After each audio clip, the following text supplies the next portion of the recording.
trying to increase the size of my second screen so I can see you better. If you have any questions, it's better. Otherwise, I don't see anything. Okay. So we didn't even start this one, but we just finished in the spermatogenesis.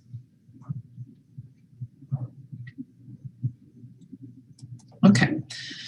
So now we are going to oogenesis. So in, okay, where am I? Oh, where's my mouse? I lose my mouse and then I can't even switch my, there we are. In oogenesis, we know that mammalian oogenesis rely on how hormones changes, right? So we also have paracrine factors, and depending on the tissue anatomy, also we can have some variation. So during embryo development, between the 2nd and the 7th gestational month, this is what we have here. About the 7th, we're gonna have here, thousands of cells are going to be developed. Okay, and we see that even around the 5th month over here, we have the maximum production of oocytes. Okay, however, when we start getting not even unborn, we are still unborn, and that number start being reduced. Okay, they will reach about 7 million oogonia. That's what the maximum that we have over here. Okay, but just before birth, those numbers are reduced dramatically, like 60 to 70% have been reduced. Okay, so only a handful of these oogonias will survive and become primary oocytes. So this is all before birth. That's what this line is in here. Okay, so just before birth, we're gonna have most of the oocytes that we want to have for the rest of our life as primary oocytes. These are arrested in prophase 1, okay, of meiosis. Okay, so the primary oocytes will remain in this stage for 12 to 40 years, okay, before a menopause hits, and then bye-bye. Okay, and that stage is called the dictative resting state. Okay, with the onset of puberty, this is right here. Okay, a group of oocytes will resume meiosis under the effect of the LH hormone. Okay, so the luteinizing hormones will trigger the activation of some of these primary oocytes every month. Okay, so a couple of them, 5 to 6, sometimes we want to start getting out of this arrest prophase 1, okay, and they're going to start growing. From all of those 5 to 6, normally 1 normally is ovulated, okay? The rest are degraded and will be reabsorbed.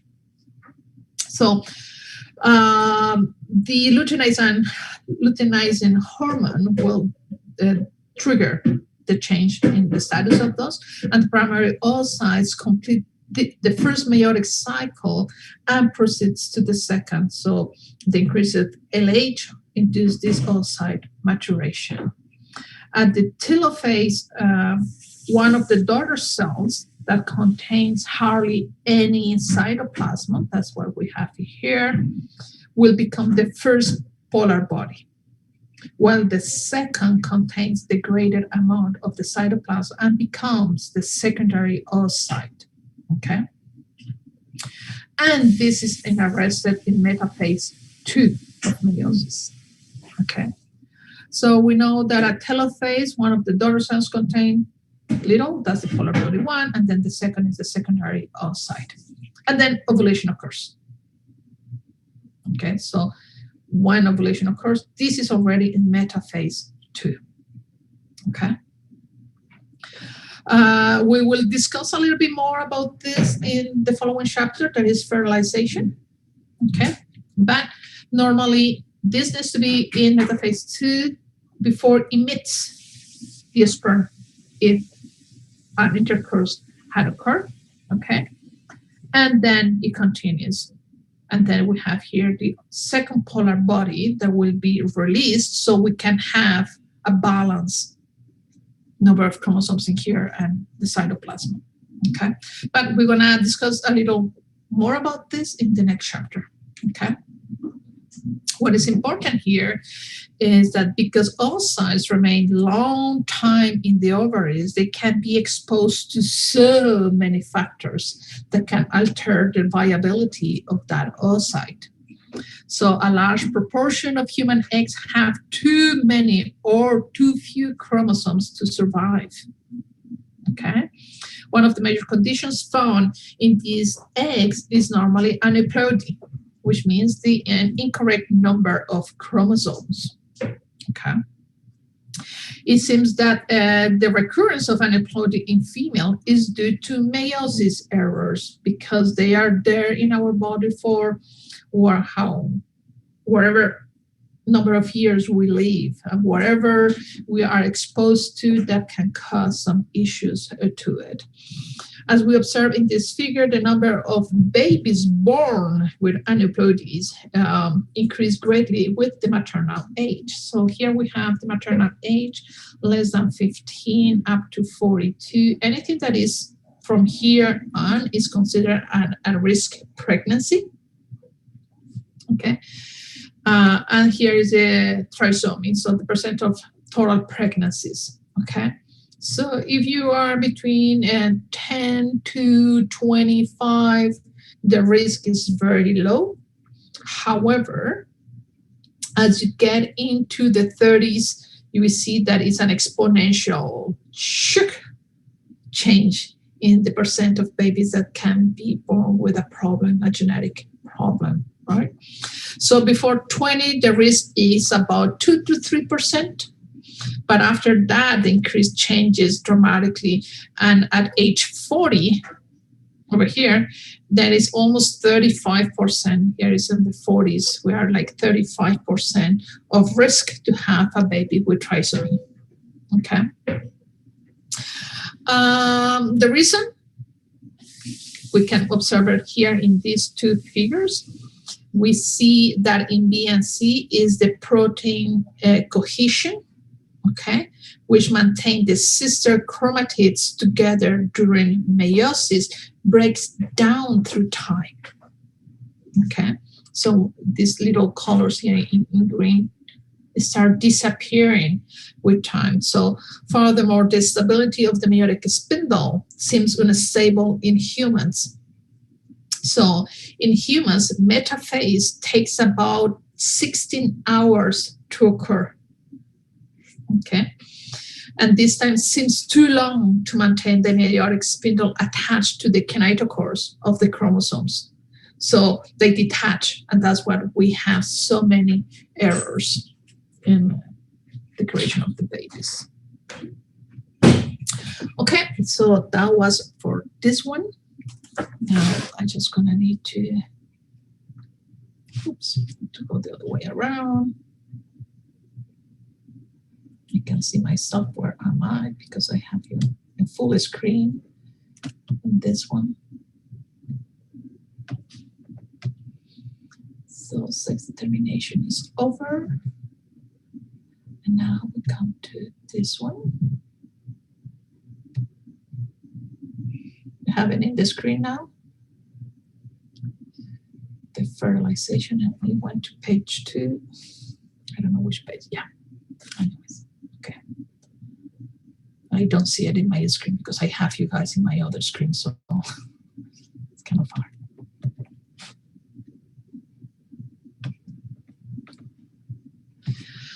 Okay, so chapter 7, fertilization. Fertilization is a very complicated process. We don't think necessarily about it, but it's so complicated. There are so many things that occur during this process.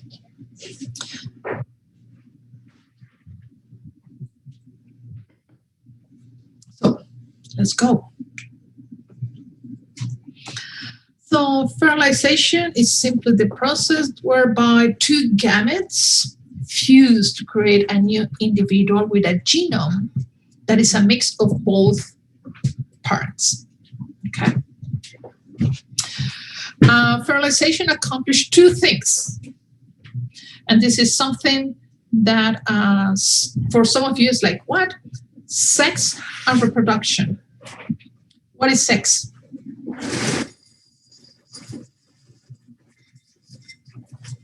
Shannon, what is sex? Recombination? Sorry, Elena? Genetic recombination? Okay, yes, so it's the combining of genes, okay, from two different individuals. And then we have reproduction. And reproduction simply is the creation of a new organism, okay? So fertilization has two functions. One is to transmit genes from parents to offsprings. And the second is to initiate reactions in the egg cytoplasm to trigger development to begin. So the cytoplasm of the egg has everything that is required. It's all the machinery, all the equipment, all the heavy equipment is already contained in the egg. However, we know that that egg was dormant, right?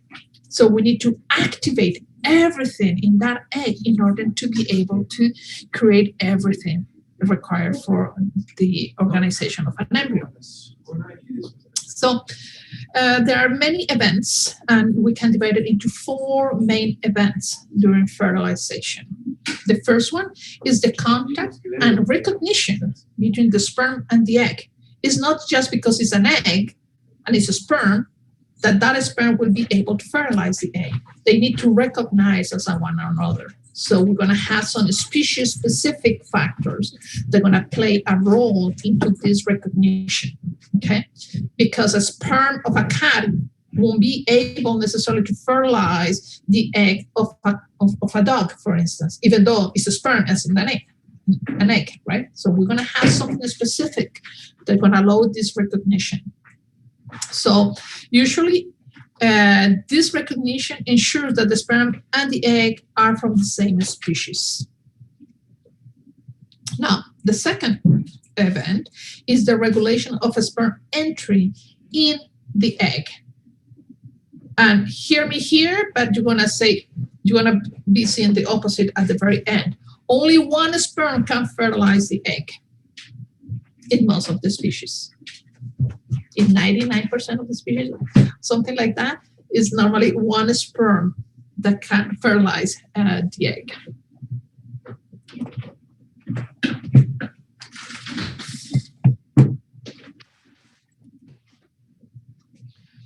This is actually accomplished by allowing only one sperm to enter the egg and preventing any others from entering.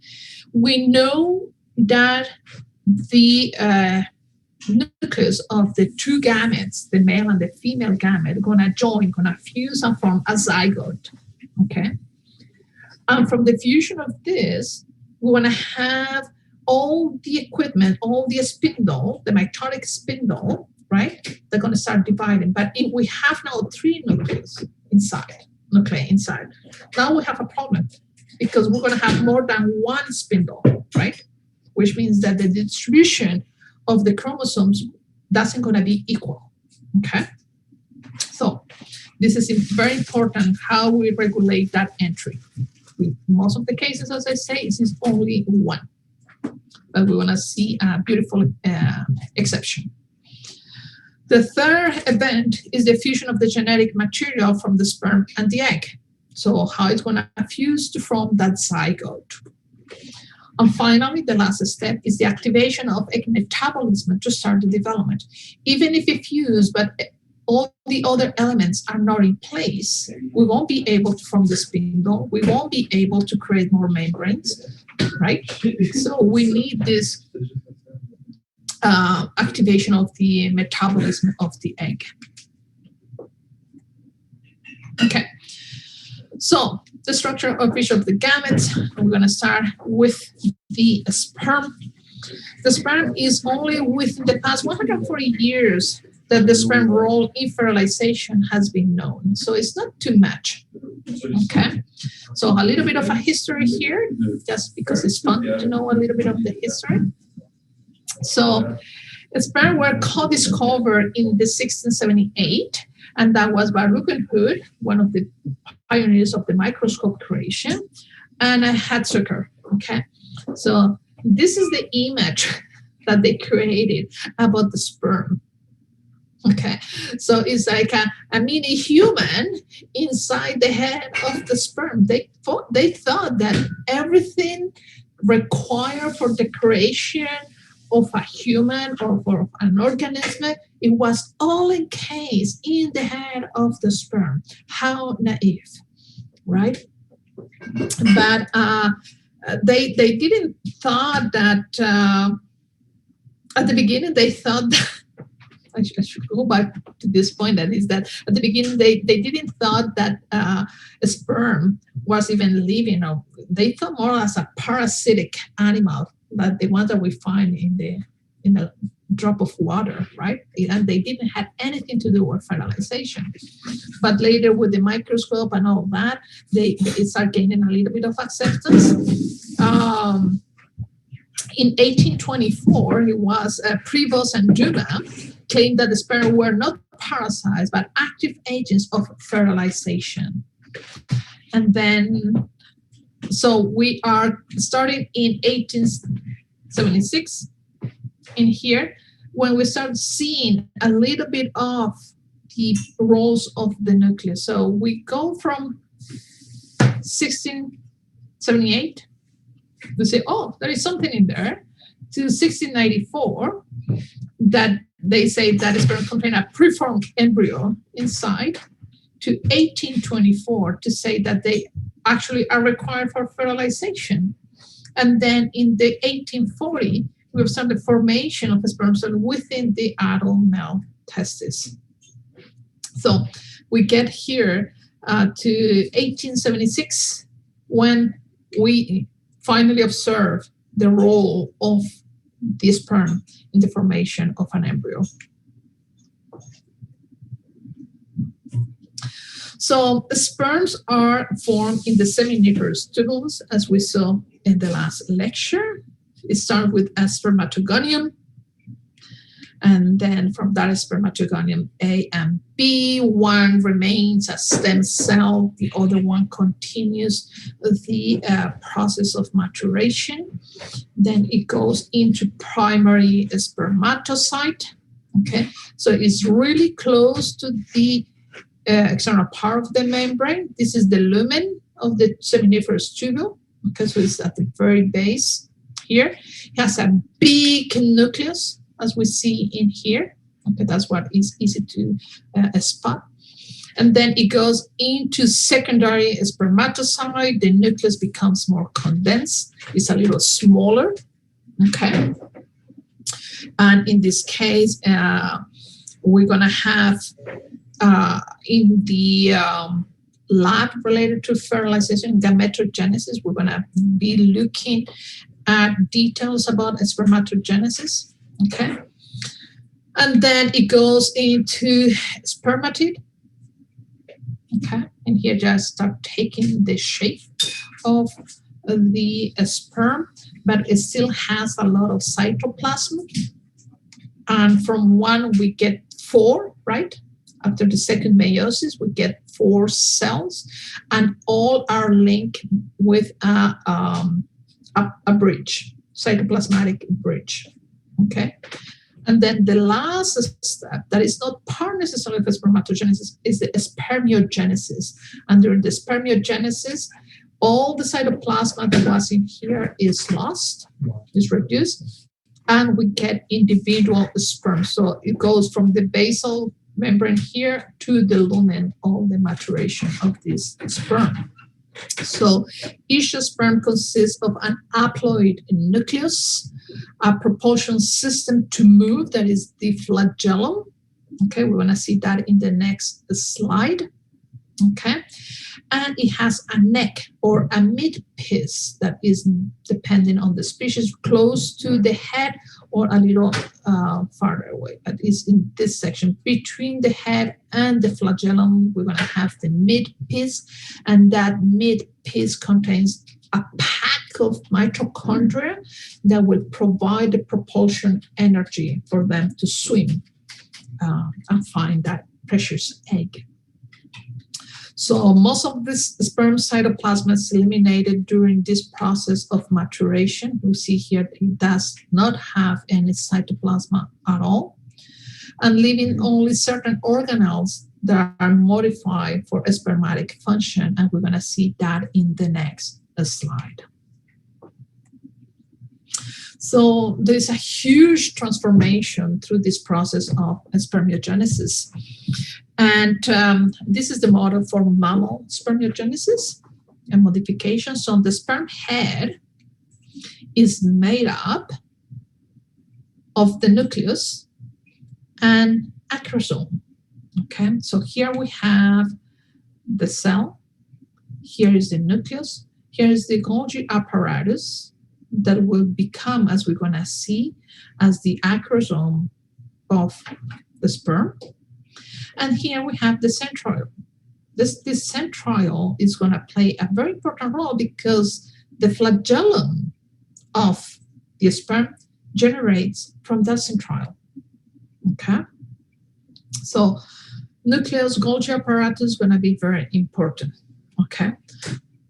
As we're going to see later, this contains a lot of digestive proteins.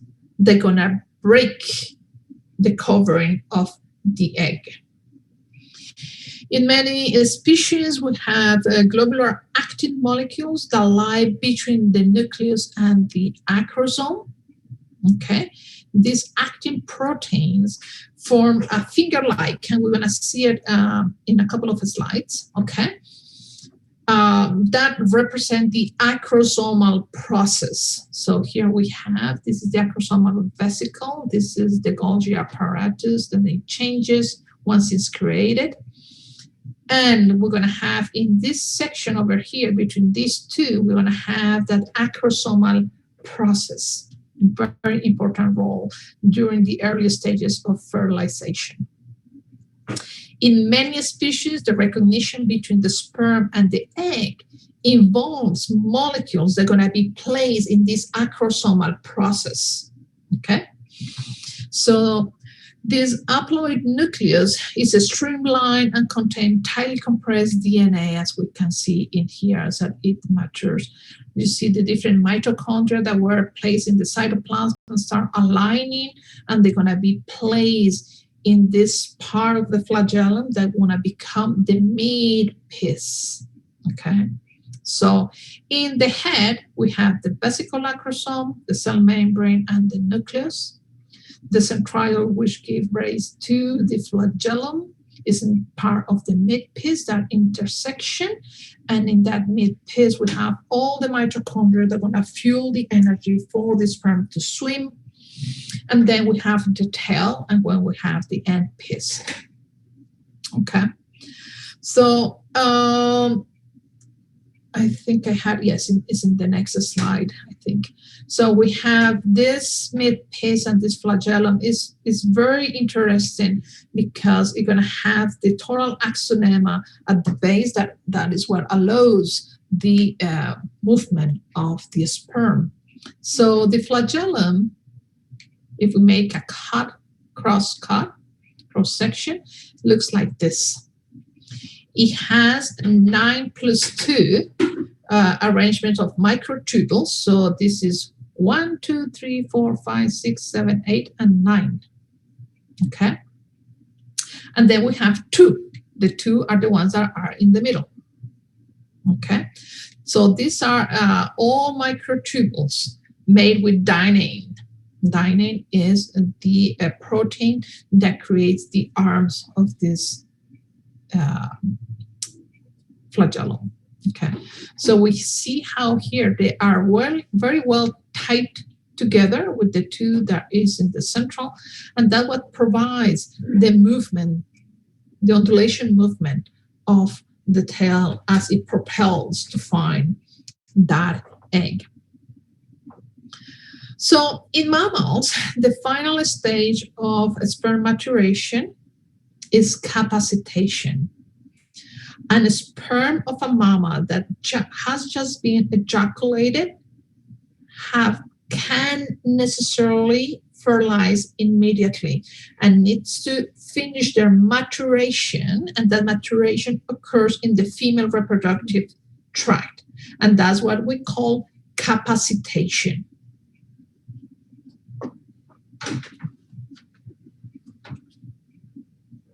So prior to capacitation, the sperm cannot undergo acrosomal reaction and therefore cannot fertilize an egg. More in a couple of seconds. Now that we know the base structure of the sperm, we're going to see the base structure of the egg. So all the material necessary for the beginning of the growth and the development must be stored in the mature egg that we call the ovule. Okay. The meiotic divisions that form the oocyte is the developing egg before it reaches the stage of meiosis, at which is fertilized, right, is conserved in the cytoplasm. So rather than giving half away, everything that it has inside the cytoplasm is conserved, opposite to what we saw in the male, where all cytoplasm and many of the elements that are found in the cytoplasm are lost. Okay, the female keeps everything. We are hoarders in that term. We keep everything in that egg. Okay. So during meiosis, polar bodies are produced, and hence the cytoplasm is segregated into the egg. Remember, when we in puberty, we want to continue the first step of meiosis, and then we exclude the first polar body. Okay.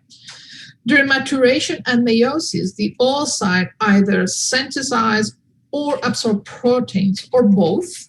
These are the yolk of the egg. Okay.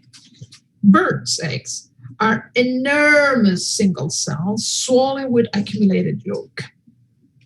So when we go through the process, we have the oogonium, we have the primary oocyte, secondary oocyte, until we get to the ovum. This is something that you're going to see in the Spermatogenesis lab. So, although the sperm and the egg have equal haploid components, the egg also has a remarkable cytoplasmatic storehouse. Okay, has so much in it that it has accumulated during its maturation. So some of the stuff that cytoplasm has is what we see here in the screen. So it has some proteins. So most of the time, for most of the species, it will be a long time before that embryo is going to be able to feed itself or obtain its food from mom, right? It's like same for humans. It takes a couple of days before it gets into the uterus and then to implant and then establish that connection with the circulation of the mother. Okay, it's a couple of days. Okay, so the early embryonic cells need a supply of energy, need amino acids, and all of that is coming from that proteins that has been accumulated in that cytoplasm. In many species, this is accomplished by storing yolk proteins inside the egg. Many yolk proteins are made elsewhere, like in the liver. We know that for the production of eggs, some of these proteins are taken from the liver, are also taken from fat bodies that are in the body, and then travel via the maternal blood to the egg. So you're going to be sequestered by the egg and then given to a potential embryo that will develop. The second element are ribosomes and transport RNA. Okay, so early embryo needs to make many of its own proteins, and in some species there is a burst of protein synthesis soon after fertilization. Okay, so this protein synthesis is accomplished by ribosomes and these tRNAs. Okay, we know that without this we don't make proteins, right?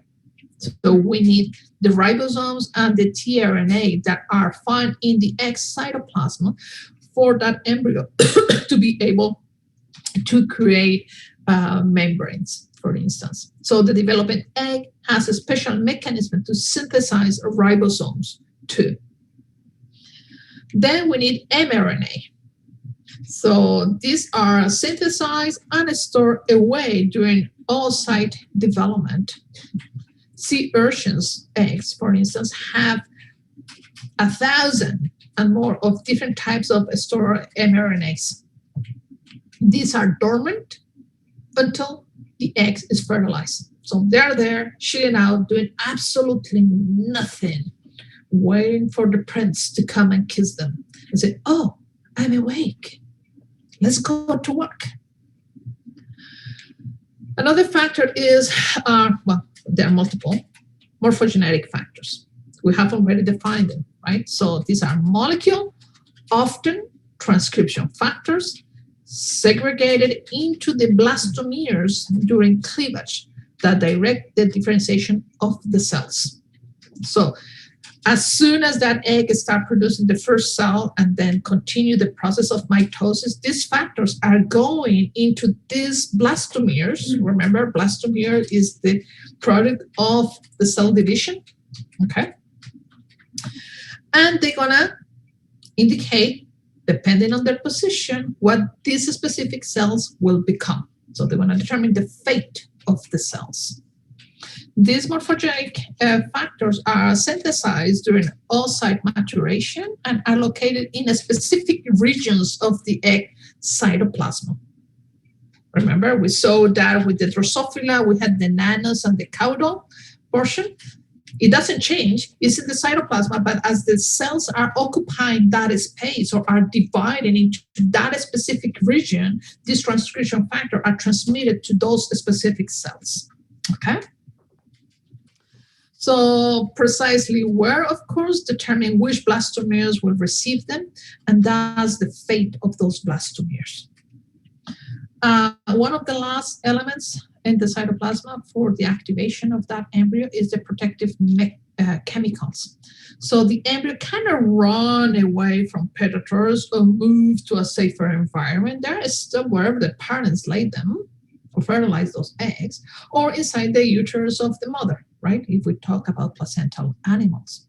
So it must have a way to deal with threats. And this is something that I show you when we were talking about the frogs. So some of them want to have UV filters, okay, that will allow them to protect the DNA of the cells if they are exposed to the UV radiation. So DNA repair enzymes to protect from UV light, or they can also have different molecules that taste bad for predators. So normally those eggs that are orange or red is like poison signals, right? So that color also gonna provide some signals to avoid predation. The yolk of bird eggs contain a lot of antibodies that will pass to their babies. Okay, so this is the basic structure of the egg through a maturation. So the stage of egg nucleus at the time of entry differ among species. There is not the pattern that I show you that it was for humans, right? So in some species like the sea urchins, for instance, the female pronucleus is haploid at the time of fertilization. In other species, for instance, like worms or most mammals, the egg nucleus is still diploid. And this is why they need to eject one of the polar bodies, right? To equate if fertilization occurs, okay? So in sea urchins, the pronucleus is haploid, but in other individuals, like mammals, it is still diploid. So the sperm enters before the egg meiotic division is complete. In this species, the final stage of egg meiosis will take place after the sperm nuclear material, meaning the male pronucleus, has already got into the egg cytoplasm. So in here we have the primary oocyte. This is in some worms, duck, and foxes. Okay. It goes into the first metaphase. This is the first metaphase in some other invertebrates. And in the second metaphase, metaphase 2, which that's what we saw with the mammals, here we have our first polar body that has been ejected. Okay, so in amphibians, most mammals, and fish, this is exactly how it occurs. Now, here we have meiosis complete in sea urchins. We have the female pronucleus, and then we have polar bodies that came out.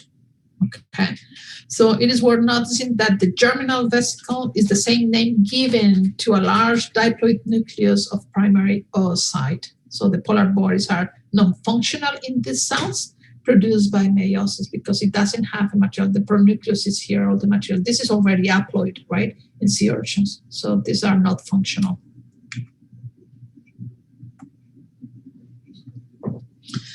Okay, within the enormous volume cytoplasm is a large nucleus. So this is our nucleus. Okay. And here I want to call you the attention that in the cell membrane that is surrounding here, we're going to have a couple of things. Okay. So we have the outside membrane is the vitelline envelope. Okay. Below that one, we have the cell membrane. Okay, and underneath the cell membrane, we have a structure that are cortical granules. These cortical granules are going to play a capital role during fertilization. Okay, so if we go to this cell membrane again, and the vitelline membrane, we see that sperm will attach to that membrane, right? You see all this little sperm is here nearby this vitelline envelope or membrane. This vitelline envelope contains 8 different types of glycoproteins. And these glycoproteins are the ones that are going to play a role into the sperm egg recognition, which are species-specific proteins. And they are not necessarily placed everywhere on the surface. There are key points in the surface where these glycoproteins are. And they're going to play the role of a key and a keyhole, right? Either the key fits or it doesn't fit. And sometimes we know that there are some keys that are capable of entering, but they're not capable of turning, right? So these are very important into this species-specific recognition. In mammals, the vitelline envelope is a separate and thicker structure, extracellular matrix that we call the zona pellucida. Okay, so it's way thicker compared to any other species. So outside the zona pellucida in mammals, there is a ring of ovarian follicles, okay, that we call the cumulus. So here we have the cumulus. So this is the ovum, this is the zona pellucida, and outside that we have the cumulus. Okay, the cumulus is made up of several layers of follicle cells that are normally, their role is to nourish the egg at the time that is released from the ovary until it gets into the uterus, right? So these cumulus cells are feeding that oocyte, okay? So mammalian sperm have to get past these cells in order to fertilize the egg. So it's kind of a hard, right? You just don't need to only go to a thin layer. You gotta go through all of this to get to the holy crown. Okay. So the innermost layer of the cumulus adjacent is the corona radiata. That is this little thin layer all around. Okay. Now, this is in the sea urchin. We have a thin layer of gel-like cytoplasm just beneath the cell membrane that we call the cortex. So this is the cell membrane here. These are some microvilli, but the cell membrane is there. And the vitelline envelope is just above. So we have exterior is the vitelline envelope, and underneath, I'm just gonna make that. So this one is the vitelline membrane, and the wall underneath here is the cell membrane. Okay. And just underneath, we're gonna find the cortex is a little harder in this.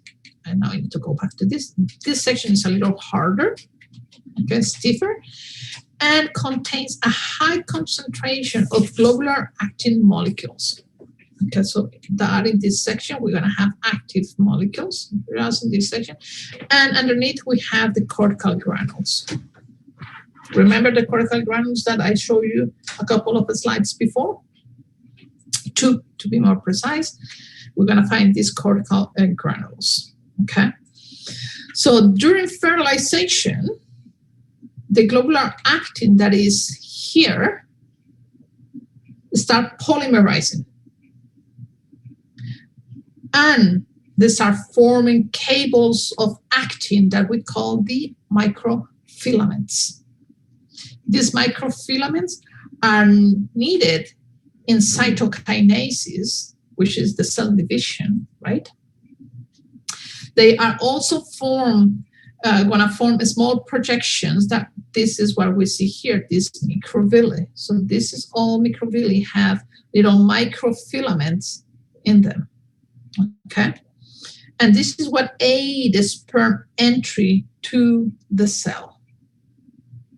The cortex, all this section, contains these cortical granules, which are the homologous of the acrosome of the sperm.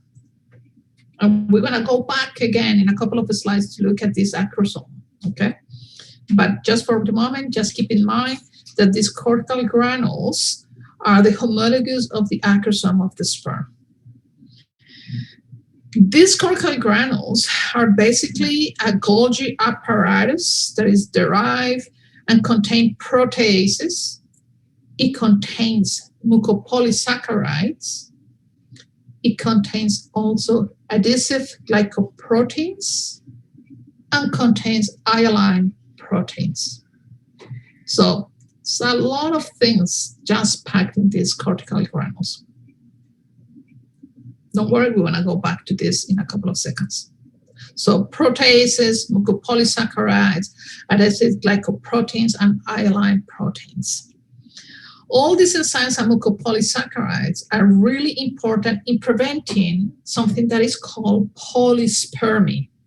Polyspermy is when more than one spermatozoid is capable of penetrating into the egg. And we already discussed a little bit why it is important to avoid, because we're going to have more than one spindle that will form, and then the distribution of chromosomes will be uneven. Okay.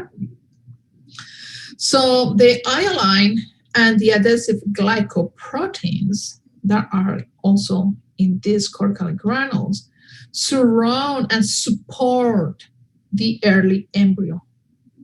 And also they prevent the blastomeres, the cells that are dividing, right, from separating from one another. Remember, these cells need to remain together so all these juxtacrine and paracrine factors can act.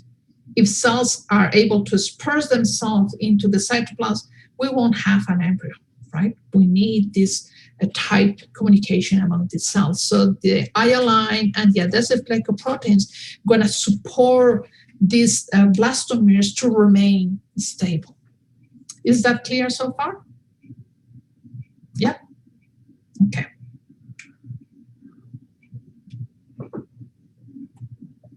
Okay.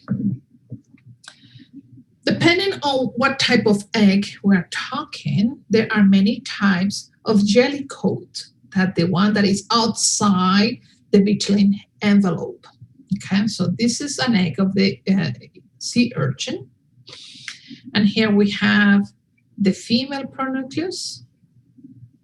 This is the egg plasma membrane. And this is the vitelline envelope.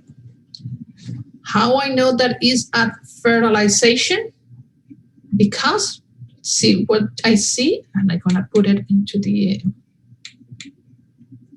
in here, there is a separation between the vitelline envelope and the egg membrane. That's how we know that fertilization occurred, that here it starts separating. And how do I know that fertilization occurred in this section? Is because the separation starts here. Look at here. It is separated? No, right? So fertilization occurs somewhere around here. Okay? Because that is the section where the membranes are lifted, are separated. Okay. So this jelly coat, as we say, contain a meshwork of glycoprotein that commonly attract and activates the sperm. So the jelly coat is really important to attract a lot of the sperm gonna get to the egg by chemotactism. Okay, they're gonna recognize specific molecules. You know the size of a sperm, how tiny it is. Get it into the tract, oviduct of a female. It's like a whole war out there. How they know where they need to go is chemotactism.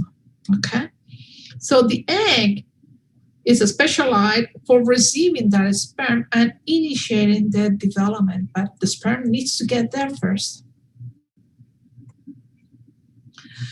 So next step for us is to talk about the recognition and the egg, of the egg and the sperm. It's, as I say, it's a very delicate process to get there. So the interaction of a sperm and egg generally proceeds according to 5 basic steps that are the ones that we have on the screen. Chemoattraction of a sperm to the egg using some soluble molecules secreted by the egg. Okay, so this is what, even when we are doing some in vitro fertilization for fish, for instance, we collect the eggs and then we collect the sperm and then we mix them together with a feather so we don't disrupt anything, and in water. For many species that I have worked with, that is enough. However, there are some that we need to use some liquid from the oviduct of the female to activate the sperm. Okay, so just the layer is not enough necessarily. The sperm don't get activated. And we have had some failed experiments because there's very few fertilization success because we don't have that extra layer, okay, for that chemoattraction and activation of the sperm. The second is exocytosis of the acrosomal vesicle to release the enzymes. And this is really specific to the species and timed. If this exocytosis of the acrosomal vesicle occurs prior to the cell membrane, that sperm will lose the ability to fertilize the egg. Okay. Then third is the binding of the sperm to the extracellular envelope.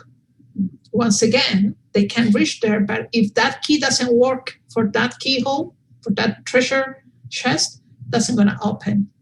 Okay. Fourth, the passage of sperm through the extracellular envelope.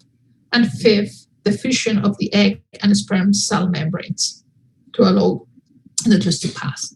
So we're going to go through these steps one by one using the sea urchin and then the mammalian model. Okay. So the sea urchin uses external fertilization. The male and the female are going to release the gametes in the water. Sometimes they're going to be current. Sometimes it won't be any current.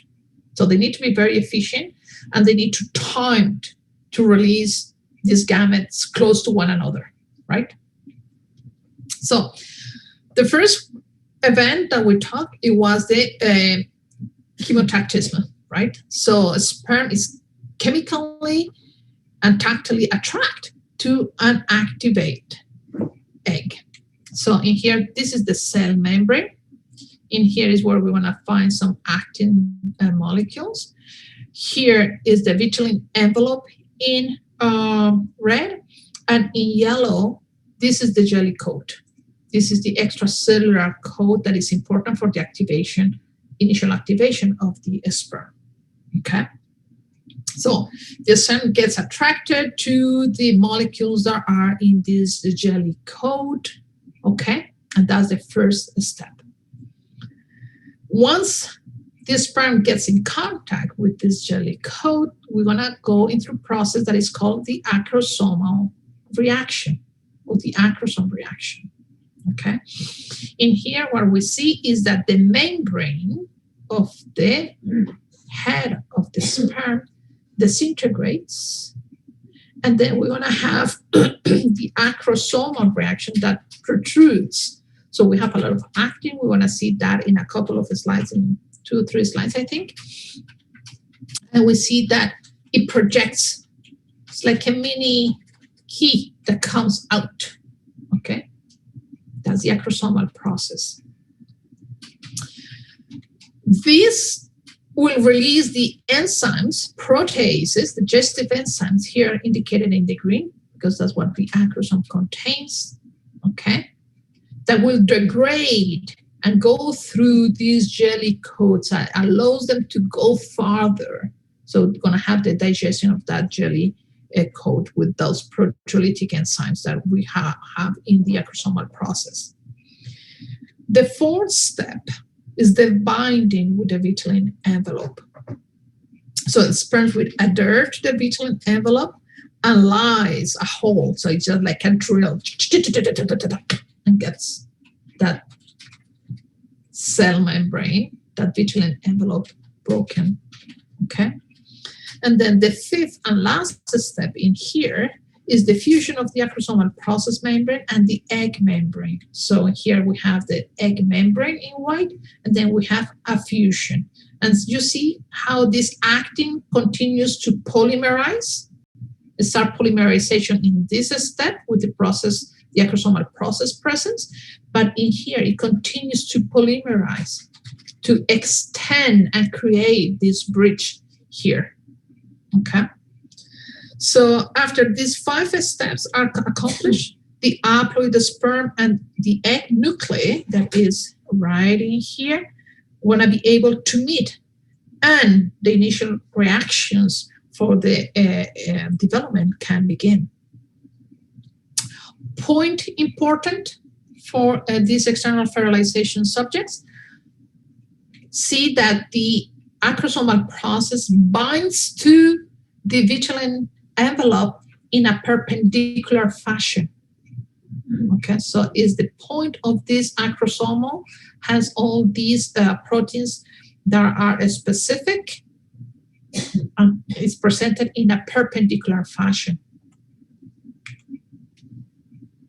So in this figure 7.7, we are looking at the sperm chemotaxis in sea urchin. So we can now observe the sperm chemotaxis, how it gets. So in here we have a whole bunch of sperm that has been released, and you see how they start getting, the egg is right here where this binding is. So sperm start going and going to the region. So that demonstrates the chemotactism. Okay. So, and this is just in a matter of seconds. Okay. So we see that a sperm react to the activation process generated, but in contact with that jelly coat of the egg, and the receptors of the sperm start changing direction in order to go to where these reactions are. There is an activation in the process, and this is what we have in this second figure. Okay, so we have the receptor guanylene cyclase. This is the RGC. Okay, and gets activated. So we have a receptor from the egg, and then we have an activation of the transmembrane domain that opens the calcium channels. Okay. Calcium plays a very important role during fertilization because we're going to depolarize the membrane. So from a negative, it becomes positive.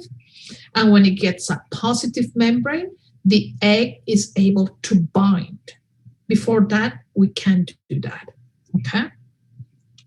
So in here at the bottom, what we have is the sperm that start entering, and we see a change in color. We start changing the motility of the sperm as it gets into that layer.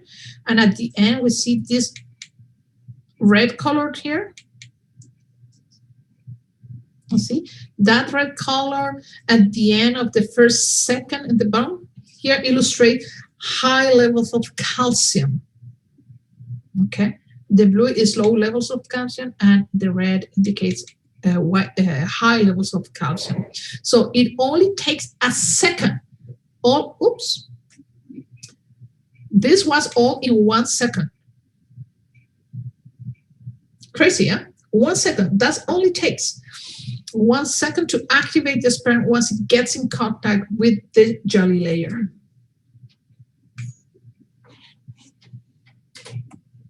Okay, so the meeting of the sperm and the egg, as I said prior, is not any simple matter. Two major mechanisms have evolved to help the process. So we have a species-specific attraction of the sperm, and then we have a species-specific sperm activation. The species-specific sperm attraction happens by chemotaxis. So a sperm follows a chemical gradient secreted by the egg. That's the first process. The second, the chemical may also activate the sperm by turning on ATP production in mitochondria of the sperm and the dynein ATPase activity that is found in the flagellum. Okay, so a sperm, once it's released, barely moves. Just barely moves. And then we're going to start seeing that tail start whipping. And it takes a couple of seconds to do that. In my lab, we do a lot of sperm morphometry and sperm speed as a proxy for fitness on males. And we put our slide in the microscope. We put a drop of the sperm. A drop, when I'm saying a drop, is just 2 microliters of the sperm that has been diluted 200 times. And then we add water. My African fish, this is very simple. Canadian fish is more complicated than this. But we just put, and at the beginning, it takes like a couple of seconds, like 1 to 2 seconds to the sperm to start swimming. But by second 10 to 30, they are gone. It's like, okay, where is it? Okay, so they start really, really moving a lot. So the acrosomal reaction in sea urchins has 2 components. First is the fusion of the acrosomal vesicle with the sperm cell membrane that normally will come with exocytosis of the acrosome content, as we saw prior, a couple of slides before, 3 slides before, okay? And then is the extension of the acrosomal process, as we saw, like the little mini key that goes into the tip, okay? So acrosome reaction is initiated by the contact of the sperm with the jelly coat, as we saw in the previous. Now, this, let's talk about the first component. So contact with the egg jelly causes exocytosis of the acrosomal vesicle. It fuses with the sperm cell membrane and releases its contents, which is mainly proteolytic enzymes. The proteases, their main role is simply to digest a path through the jelly coat to the egg cell membrane. As I said before, if that reaction occurs prior to encounter the jelly, the proteases won't be strong enough to drill the hole to get into the vitelline membrane, okay? The second process is the acrosomal reaction, which includes the acrosomal process. So here is the nucleus, here is the globular actin, here we have the sperm membrane, and here we have binding at the very base of this acrosomal section, okay? So in this process, for the acrosomal process, we're going to have the process arise through the polymerization of the globular actin that we have here. So here start polymerizing, okay? So the globular actin molecules become into actin filaments. So here we have the actin filaments. The content, the proteolytic enzymes that were contained in this acrosome here, we see that the membrane degrades and the acrosomal proteins are released. Remember, here now we have the binding that was at the base, and because the polymerization of the globular actin, now they are exposed. And this binding here is the key. These are species specific, okay?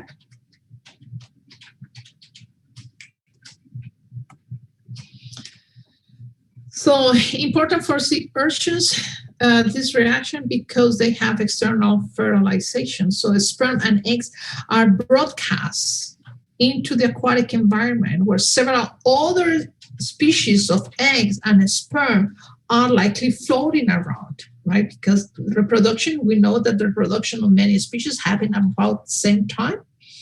So this is really important for that specific recognition. So once the sea urchin sperm has penetrated the egg jelly, the acrosomal process of the sperm contacts the surface of the egg, and this is what we have in here. So we come, from here where it was exposed, right,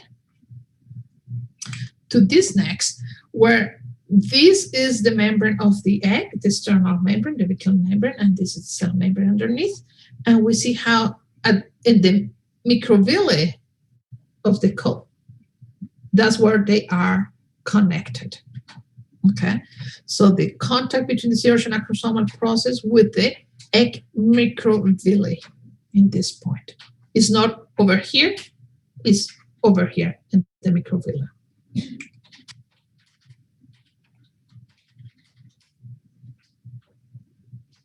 Okay, so an acrosomal protein, the binding protein, is located in this acrosomal process, and this is where we have in here, and that is what is responsible for the species-specific recognition. It has a lock and key fit.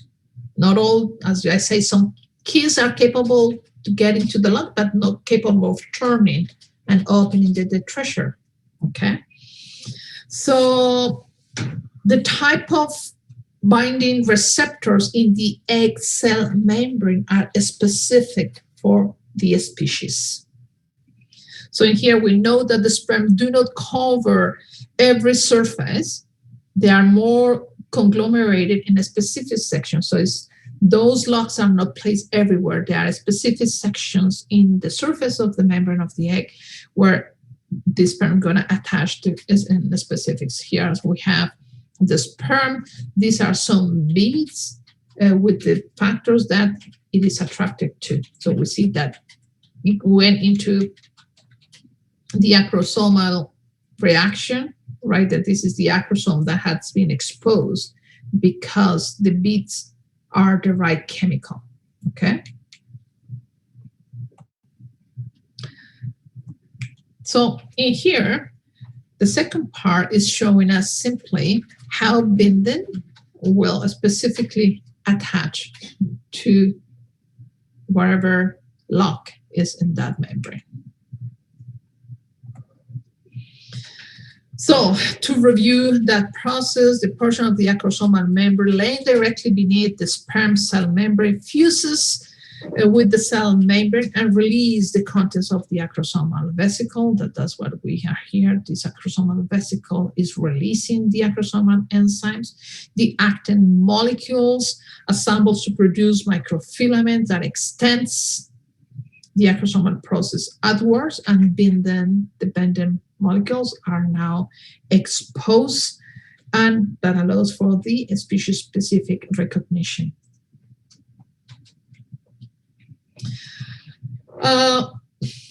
There are different enzymes that lyse the vitelline envelope, and that allows the cell membranes to fuse. So this is in C. urchin still. In C. urchin, sperm egg binding causes the extension of several microvilli from the fertilization cone. So this is the fertilization cone here. So here we have the sperm. This is the acrosome extension. This is the point where the lock is for that acrosome. And now we have different enzymes and that are degrading that egg membrane to allow the opening of the fertilization cone. Okay, so homology between the egg and sperm demonstrated because the fertilization cone from the egg is like the acrosomal process of the sperm, right? So it's going to open a funnel to allow this. The sperm and the egg cell membrane is going to join together, and this is facilitated by the binding molecules that were in the acrosomal process. And the sperm nucleus and tail then pass through the resulting cytoplasmatic bridge. So this one that we see in here, okay, which is widening by actin polymerization from the egg point of view. So polyspermy, we mentioned it briefly at the beginning. So any sperm that enters the egg can provide an haploid nucleus and a centriole, because it doesn't go alone, it goes with a centriole. So in normal monospermy, in which one sperm enters the egg, an haploid sperm nucleus and an haploid egg nucleus combine to form a diploid nucleus that we call a zygote. And then by the fusion of these two haploid pronuclei, we want to restore the chromosomal number appropriate for the species, right? Now we can have 2N chromosome. The centriole that enter into the egg from the sperm divides to form the two poles of the mitotic spindle during cleavage. The entrance of multiple sperm in the egg, which is what we call polyspermy, will lead to disastrous consequences for most animals, because we're going to have more than one spindle form, and then the distribution of chromosomes won't be equal. And this is what we see in this image. So in C. urchin, fertilization by two sperms result in a triploid nucleus. Each chromosome is represented by the 3 X instead of 2 X, and each haploid nucleus containing 18 chromosomes. So we have it here, 18, 18, 18. Okay. So the division of these two sperm centrioles from 4 centrosome mitotic poles. So we have here the sperm centrioles that have 1 and 2. if we sum up this, then we're going to start having here in B an extracentral results in a spindle with 4 poles instead of 2. So we have 1, 2, 3, and 4, right? And then cells, the chromosomes, excuse me, won't be divided equally. We have 12, 6, 14, 4, 18 here, and 14 there. So we have an uneven number that has been pulled here in D. And then we have during anaphase, which will be the first division, right? The duplicate chromosomes are pulled to 4 different poles. So 1, 2, 3, 4 here. And then in E, we're going to have an embryo that is uneven.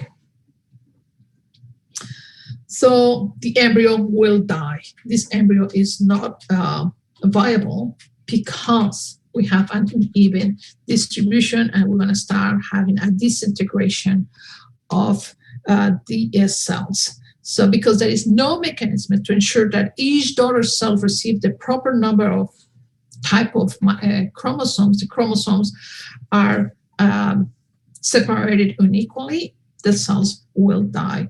So species have evolved ways to prevent the union of more than one sperm to avoid this. And the most common way to prevent is to only allow the entrance of one sperm into the egg. And I think I had a couple of, sorry, I don't check my chat too often. It comes in a different. We're going to talk about that, Annalie, about the paternal twins later. Okay, so no necessarily, but we're going to come into this section. So come on.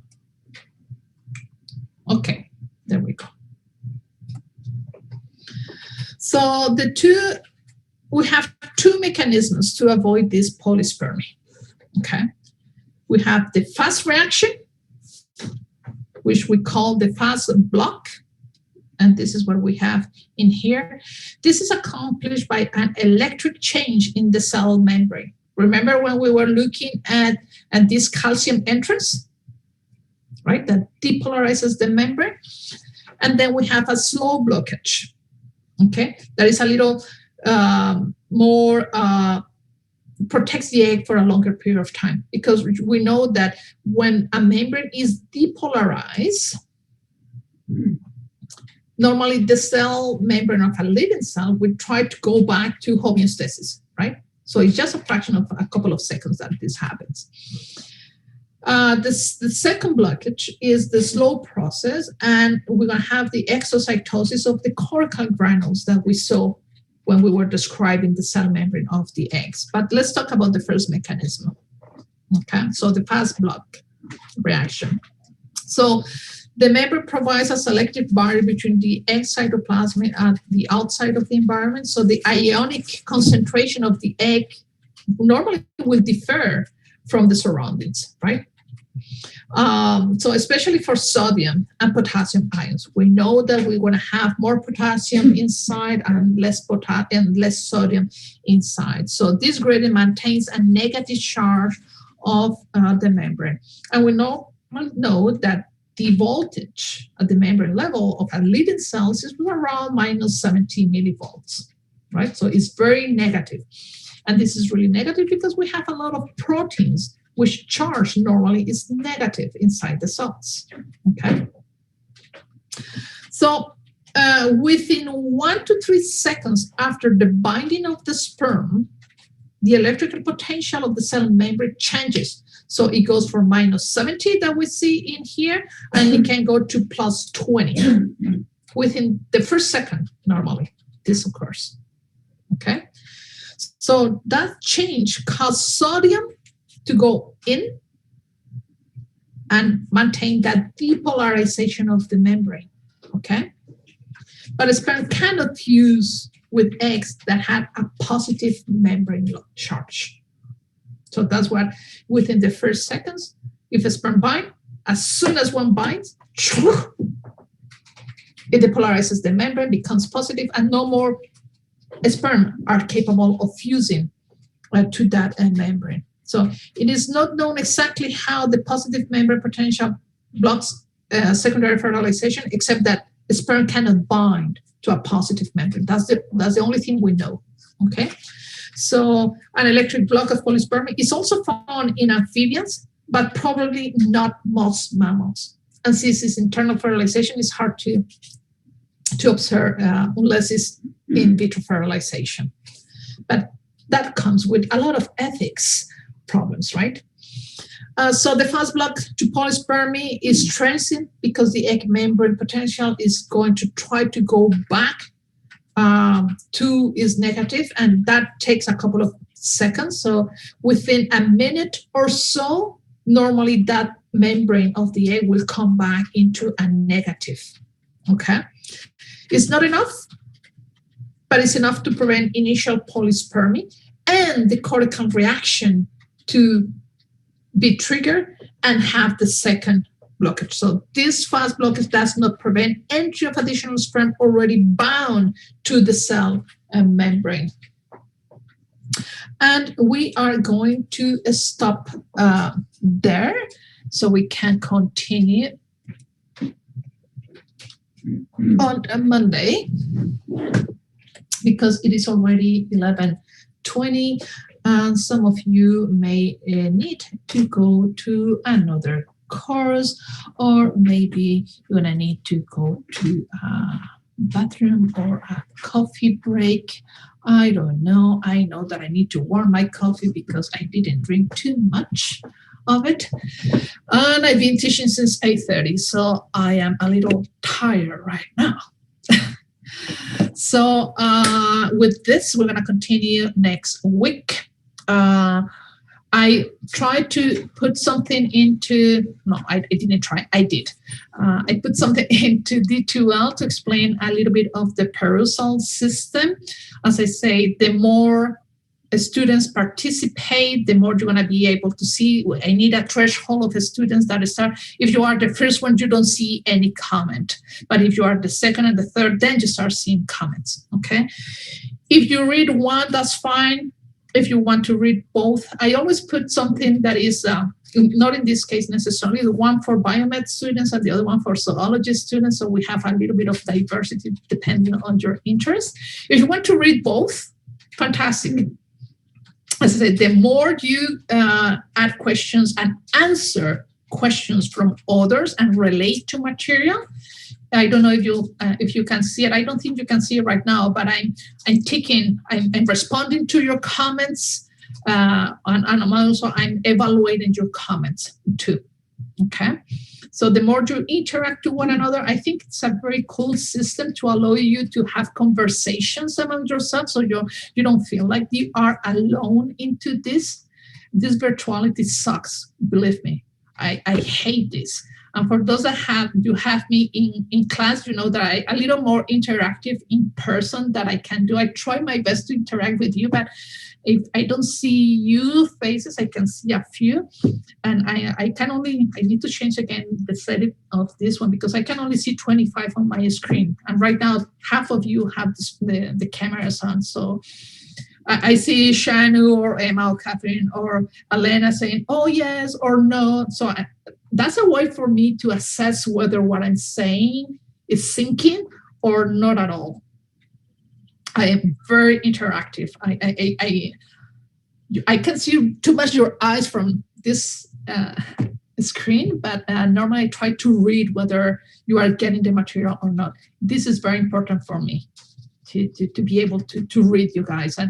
And because the chat, if you put something in the chat, I'm so focused into what I'm saying that it distracts me from going back. So if I don't answer your questions immediately, don't be upset. It's not that I'm neglecting you guys. It's that I'm looking at what I'm saying. And sometimes I just lose my thread and I don't see my little orange square on top that says, there is a chat question. Okay. So, we don't have a lab either tomorrow, okay? Now our first lab will be in next Friday. I am releasing the first lab notes today. Okay, so use this week to start answering the questions. Okay, this is the planaria regeneration paper that relates to the one of the articles that I posted on Perusal.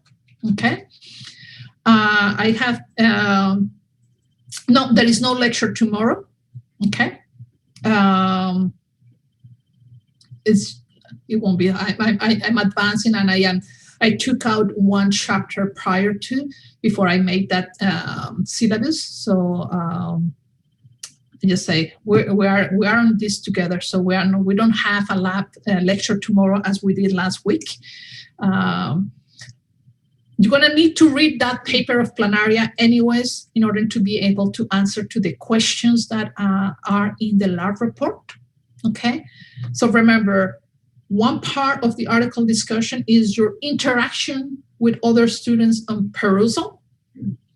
And the second part of the article discussion, it will occur in the lab session. Okay, so the TAs and I are going to be there. We're going to be asking questions. And normally the way how, for those that took breakfast with me, you already know how I do article discussions. Normally I start and you continue the discussion relating always to the material seen in class. And we throw questions here and there. We ask questions just to see whether the understanding, what we want you to get as a message, have sink in your head, okay? And so the more you participate, the easier it is to get your 6% of participation. And I know that some of you are shy, and that's what I try to use the Perusal system. So participate, interact. Nobody's looking at you. That's what it causes a lot of stress to some students. So just write something related to material seen in lecture, and that's a pretty. I have seen very cool comments right now. I watched this morning and I tried to answer to some. So it is cool just to see that interaction, and at least you are not alone. You are interacting to one another. And next paper will be with different people. So that's also cool that you are forced to interact with other people. Remember, the 29th is the 29th, I think, yes, that you need to submit the outline for your video. Okay, so I have received a couple of students that have already asked me a couple of questions. So if you have any questions, just throw it my way. I'm going to try to reply as soon as I can. If I don't reply that same day, it's just because I am up to here with work. But I normally try to reply right away. Something that the students that have never taken a course with me, after 5, 6, I don't reply anymore to emails. It's my family time. It's my me time. Okay. Weekends, I don't reply to emails either. That's still my me time. I've been doing this for a long time, and I need to disconnect. Otherwise, I will be answering emails until midnight. And I used to do that on the weekends. You know, if I don't reply today, you can be sure that I'm going to reply the following day around 8 o'clock. Okay? If you're not going to show up to our lecture, does it change anything that I replied to you at midnight and said, okay? No. So I take note of it, and that's fine. We all need to disconnect of this virtuality, and it's more true nowadays than it was before. Okay? One more thing before we leave. I got in contact with the editor for the lab book. They don't have an online, and they can offer me an online version for the book. I was trying to find other possibilities for you. It took them 2 weeks to reply to me. Oh, their message told them to buy it from Amazon. It gets quick. Okay, so there are some in Amazon.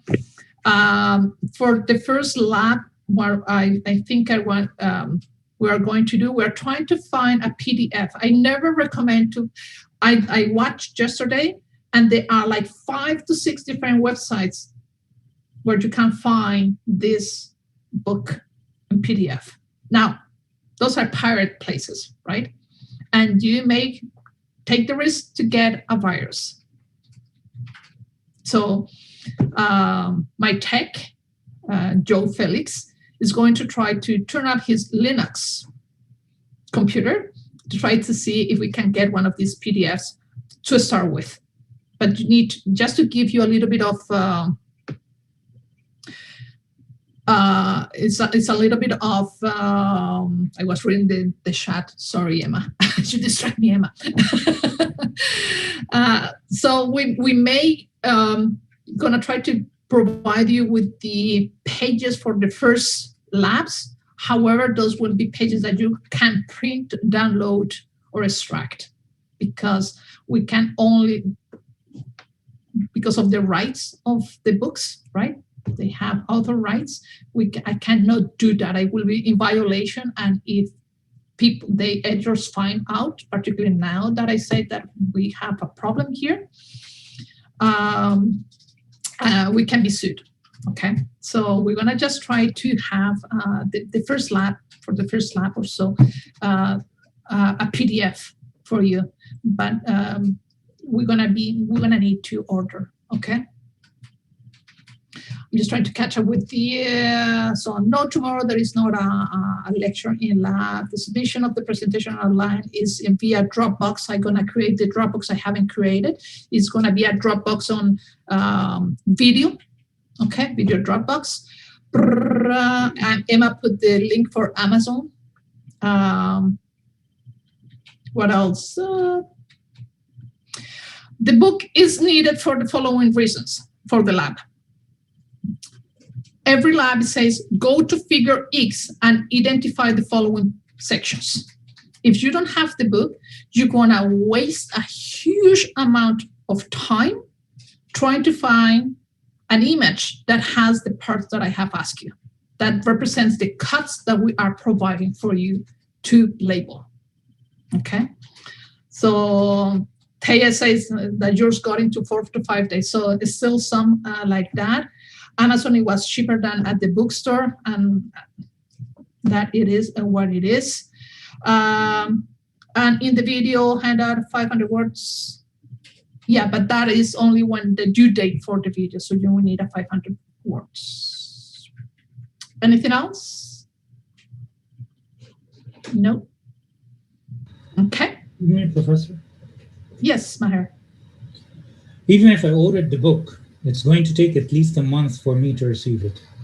Mm-hmm. Due to the logistic problems because of the COVID pandemic. Yeah. So, and this is what I say, that we're going to try to provide you guys with a PDF for a while, but I need to block it. You can be able to see it through D2L, but you cannot download it and you cannot print or extract anything, because I will be in violation of the author's right. The copyrights. Yeah, the copyrights normally says we can extract or use 10%. Okay, so, but you're gonna need 2 orders if you haven't. And as I say, this pandemic sucks. It's like I have some at home, right? That I brought the other day because my kids don't have it either, you know? Normally I have some that if a student really can't buy it or can't find it, because sometimes it goes out, then, yeah, and for Maher, you started the lecture a little later, so you were not registered before just to be able to see it before, right? So I understand for your situation, but I am trying to do my best. And my best, 2 weeks ago, I sent this email to the editor, and they only replied to me yesterday. Yeah, it's fine. I've taken embryology before in medical school, so I know what you're talking about. But, yeah. As I say, if people don't want to buy it, you're gonna be using a massive amount of time trying to find on internet photos that shows what I wanted you to focus. Because in mine, I said, look at figure X section J, for instance, and identify that in this image. So, okay. I'm going to. Any more questions? No. Okay.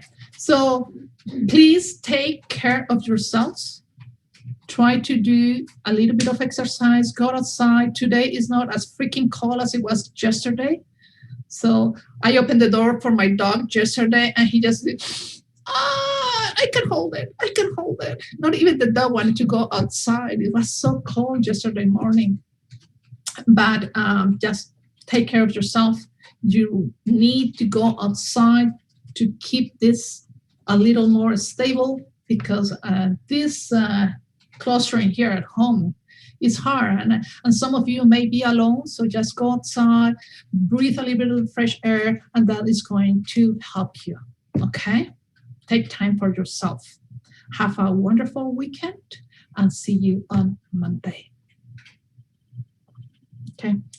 Anish, do you want to talk to me? Okay, bye.